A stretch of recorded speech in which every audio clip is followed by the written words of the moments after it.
right, welcome everybody to SAi TV, another edition of SAi TV. I am super excited to welcome Chase Leffers with us today. Chase is the CEO and founder of Hydrovia, and they aim to revolutionize microfarming and food logistics. And you may be wondering how they do that. Well, they are miniaturizing nanogreen bioreactors and modifying the nutrient profile to produce a complete spectrum meal replacement and dietary staple. And as a fun fact, I met Chase just last week at a Venture Cafe event, and he was telling me about Hydrovia, and I knew that we needed to have him at SAi TV because a lot of what he's doing pertains to also communicating of science to the broad public. Chase, welcome to SAi TV. Thank you for having me. And I don't think I did it justice. I want you to tell us in your own words what Hydrovia actually is. Yeah, to me, let me start with the dream of Hydrovia. The dream of Hydrovia is to entirely eliminate food insecurity and to empower impoverished people. And the goal of that is to give them more time, less worries, and it's hopefully going to serve as a bouncing pad for further development in these communities. By giving them back more time and eliminating a lot of their worries in life, it frees up time for them to improve their life and advance forwards. So that's really the goal and dream of Hydrovia. And to accomplish that, I'm developing an autonomous photobioreactor, which is really just a fancy way of saying we're going to grow algae in your backyard. And this algae is then going to be eaten by everyone eventually. It's really high in protein, high in vitamins, high in minerals. It'll combat pretty much every type of malnutrition, which is when you don't have enough nutrients or calories to survive or grow healthy and strong.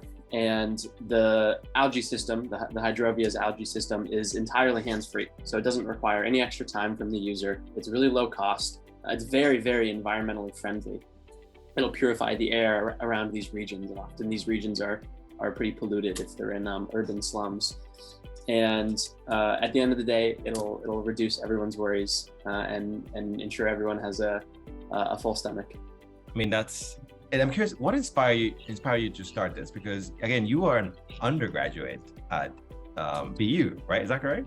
At Northeastern. Yeah. Northeastern, my correction. So you're doing all this as an undergraduate. Tell us, what's the inspiration coming from? It started from a few disparate things. I've always loved plants. I have a pretty good green thumb, I think. I keep things alive pretty well. And I like growing food. I live in a pretty small apartment, but I have a passion fruit plant and a kiwi plant that are growing. And I hope to one day actually eat them. I got a bunch of figs. So on the growing side, I've always kind of liked this. And this really actually started working on another project where I was thinking of turning algae into a plastic. And, we're kind of going along that path and figuring out how to grow algae. And I realized we don't really need more plastic in the world. There's a lot of plastic in the world, but the algae is still really promising. It grows really fast. It's really efficient. And I was thinking this is obviously going to be way more useful as a food for people, for society, for limiting supply chains. And so that's really when the making algae as a food came into play. And I'm a big fan of decentralization, empowering people. So people are in charge, they're responsible for their own life and livelihood. And this really fits well into that. It gives people the opportunity to be responsible for their own food supply, which pretty much no American at this point has that ability. We're all reliant on food shipped 1,000 miles away from us.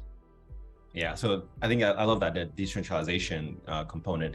But we were chatting last week regarding the uptake and the responses you've gotten so far from people who are now thinking, what am I going to be eating?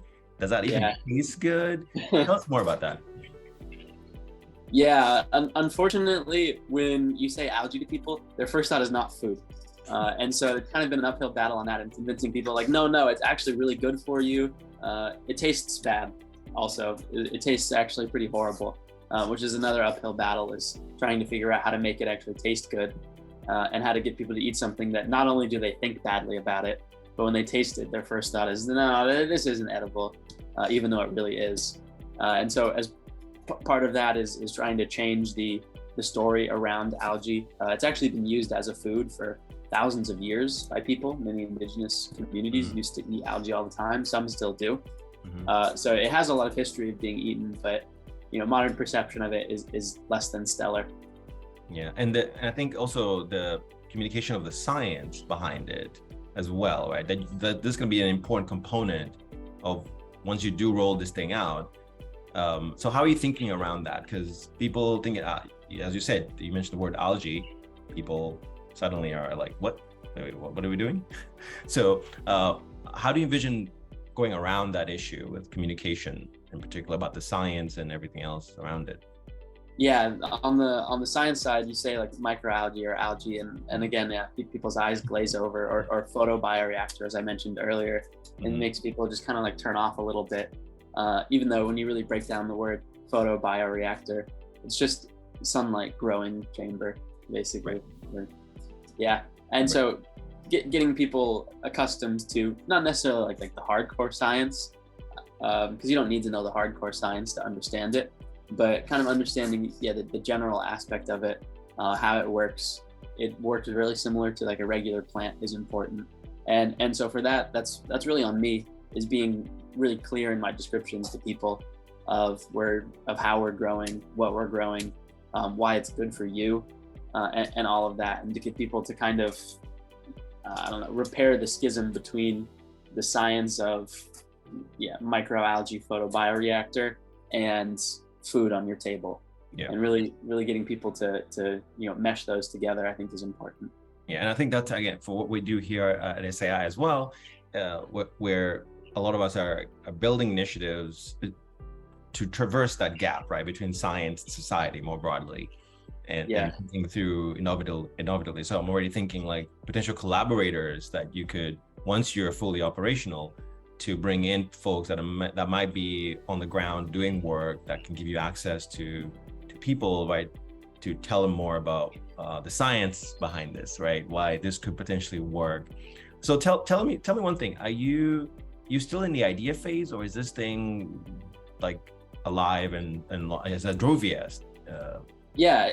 Past the idea phase. So right now, I'm doing 6 months of like full time. I'm not in school currently, but I'll be going back in 3 months. And I've just been prototyping, developing a lot of 3D modeling. And I'm in the prototyping phase, testing. Nothing has worked 100% yet, but I'm getting closer to that. So I hope by the end of this year, I should have a fully working model of it, a minimum viable product that I'll be able to like show people and say, hey, it actually grows algae, it works. Now it's just kind of a matter of scaling and refining. So that's really, really exciting. And I wanted to go back a little bit to the talking about science. I think with food's kind of an interesting interaction between science and people, because it's one of the few regions where people really do know and pay attention to their chemistry a little bit. Most people know there are like 9 essential amino acids. You don't necessarily know the names of those, but you kind of know that. You know most of a lot of the vitamins and the minerals and the fats. And so there are these kind of really complicated science terms that like people mostly know about. But then when you really kind of go down more into the depths of like which amino acids are essential, that's where most people's knowledge kind of ceases. And I think that's probably because there's a cost benefit analysis that everyone goes on of how useful is it for me to really know what I'm eating. And the answer is, well, I should know at least the macros, the protein and fat, but maybe I don't need to know all the amino acids. And I think this is actually, thank you for bringing that back up, because whatever happens with your actual technology, which we did not talk about today, and that was not the goal today necessarily, for everybody, you should click on their website below and go and look at what their, the tech and what's happening there. But just thinking more broadly about this could even be, again, an initiative of teaching people, bridging the gap, right, between food science, right, and people. So you have that thing going for you as well, that you have a lot of teaching that can take place there, and the initiative and the organization can go in many ways. So 10 years from now, where's Hydrovia? Everywhere. No. Okay. 10 years from now, the system will have long been finished. It'll have deployed. We'll have seen if it's successful or not, if people want to be eating algae. I think should it be actually significantly successful, algae will, when people think of it, their mouth will start watering the same way yours do when I say like beef or chips. And you know, for me, I'm like a dreamer and a creator, and so whatever algae ends up being, the system ends up being, like I'm gonna keep improving it or go on to the next thing. Okay. And if people want to get in touch with you, just best to go to your website, or is there another way to get in touch? Yeah, you can go to the website and fill out there's a contact us form. Awesome. So we're going to keep a close eye on you and Hydrovia and see where it goes. And thank you so much for joining us, Chase. This was wonderful. Everybody, this was SAi TV.